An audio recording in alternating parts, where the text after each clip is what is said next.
covering the community, the people, events, and issues of Georgia, Carolina. This is the Means Report.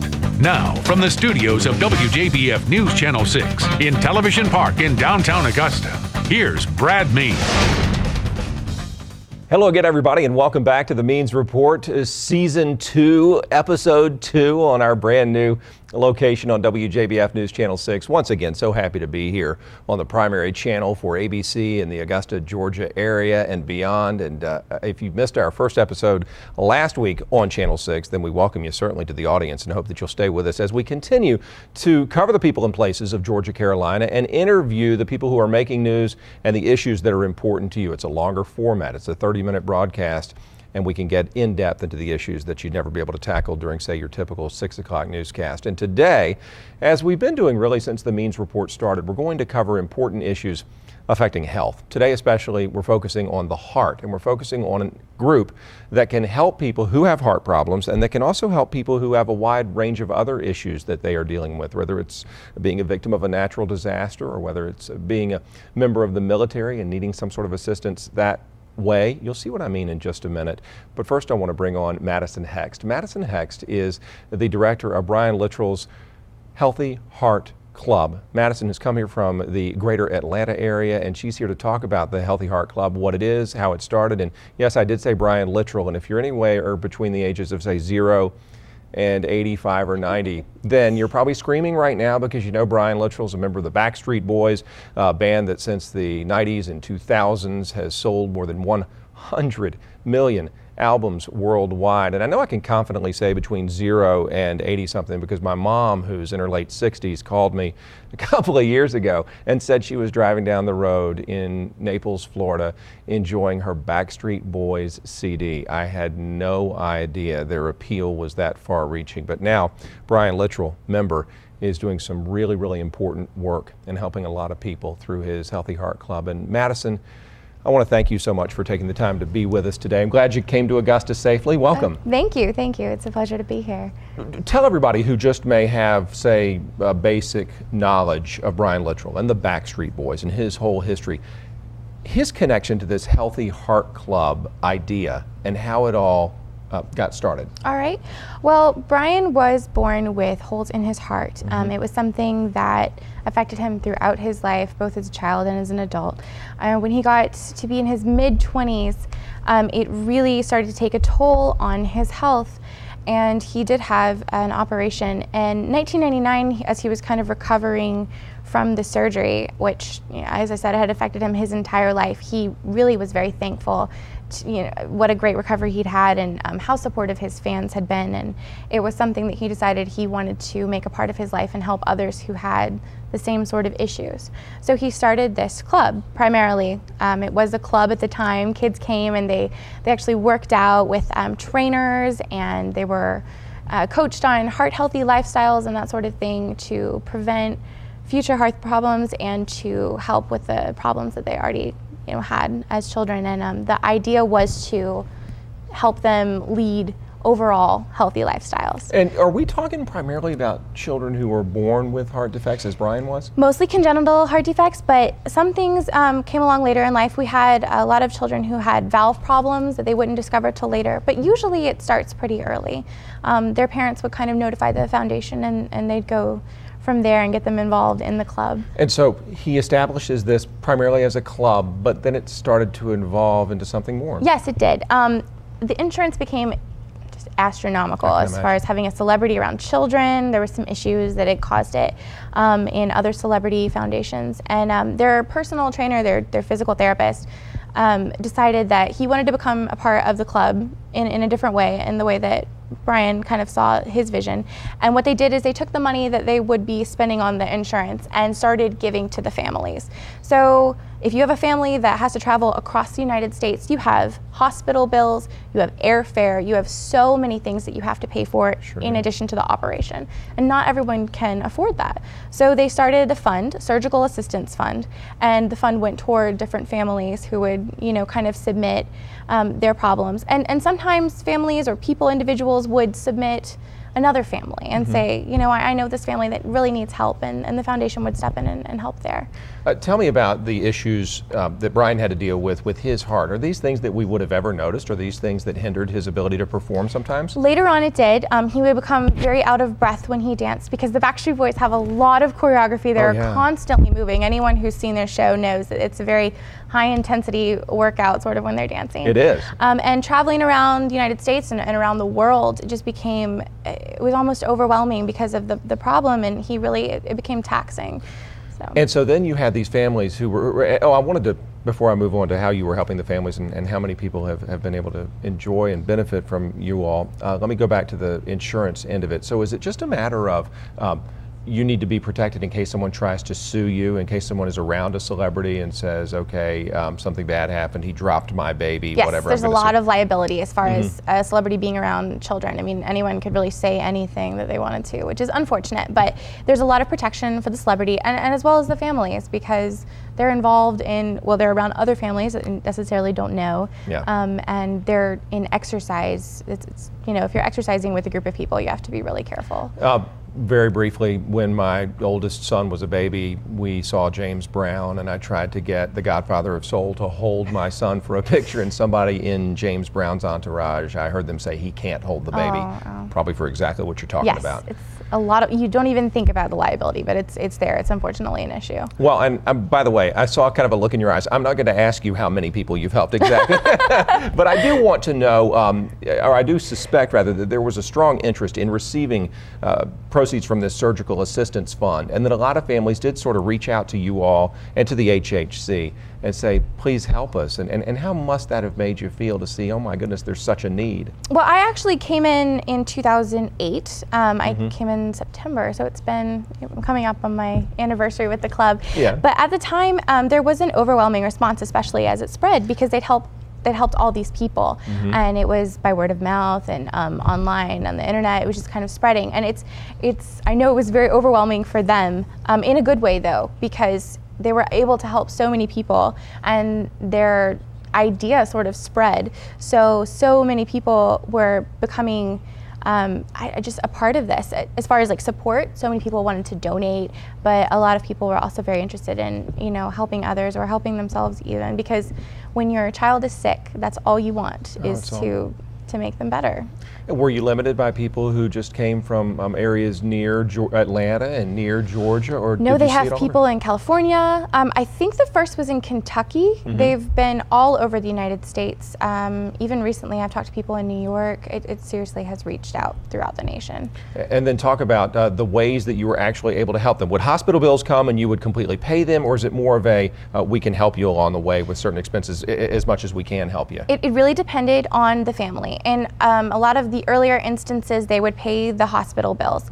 Later on, if they could pay the hospital bills, but they couldn't pay for a plane ride, or they couldn't pay to drive from, say, Long Island to a hospital in Boston, or go from Washington to the Mayo Clinic, they would pay for that. Or if they were bogged down with medical bills and they needed help with utilities or something like that, they would just pay. It's case by case, and whomever was the director at the time would review that and kind of talk to Leanne and Brian. Leanne is his wife. Brian's wife, and see how they could best help them. Should we primarily, when we're hearing you talk, picture children being patients, or is it people of all ages with heart problems? Generally, it's children. There have been some cases of adults, but mostly it's children, because the idea is to prevent it early on, to fix it early on, and help them lead healthy lifestyles. We're talking to Madison Hext. She's the director of Brian Littrell's Healthy Heart Club. Brian Littrell, a member of the Backstreet Boys, also an up-and-coming Christian singer. He's going to be on that scene for quite a while, I'm certain of it. And contemporary Christian music is so big anyway. What about the support that you mentioned from companies and from communities wanting to help out with the Healthy Heart Club?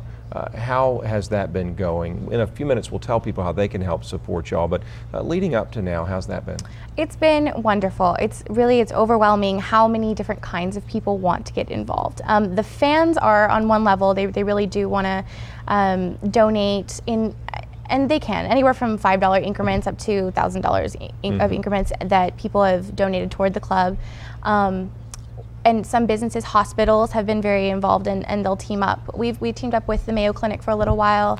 Wow. We're talking to Children's Hospital, especially right now as we kind of go into the Kawasaki side of the fund. But people are very, very supportive, and they really want to be a part of something that is so proactive and that is reaching out to families. Talk about the Kawasaki side of the club. Tell people what that is and how that interest got started. Well, this is the newest part of our foundation, and it's called Baylee's Blessings. It's called Baylee's Blessings because in December of 2008, Brian and Leanne's son Baylee was diagnosed with Kawasaki's disease. And how old was he then? He is, he's 8, so he was 6 years old at the time. 6 years old? Yes. Diagnosed. What is that? It is a disease that they don't know very much about. It's masked. It looks like chickenpox. It looks like a rash. It looks like strep throat. It has very many symptoms that are indicative of other diseases, of other sicknesses. And unfortunately, it takes someone who is very knowledgeable about the disease to spot it. Leanne and Brian, because of the history of Brian's heart, asked the doctors for an echocardiogram for Baylee's heart. And because of the EKG, they were able to find that it was Kawasaki's. They don't know a lot about the cure, and a big part of Baylee's Blessings is going towards funding for finding out about the disease and how you can prevent it, spot it, because again, it's very hard to spot, and what they can do to cure it. Since they've learned of the diagnosis, have they reached out and connected with other families who are dealing with it? Yes, Yeah. There is a Kawasaki's fund in California. It's a KD Foundation. They're wonderful, and they are leading in research. They work with the primary doctors who actually are the ones that discovered the disease, but they do benefits, and they're really, really involved in finding the cure. The Healthy Heart Club has since teamed up with them, so we're just kind of trying to be involved with anyone we can. Families who are unfortunately affected by it, who have reached out through the KD Foundation or are looking to learn more about the information. And also what we want to do is kind of provide information that we know, especially from experience. Look, in case your child has these symptoms, please get him tested for Kawasaki's also. It may look like something else, but it's not necessarily what it is.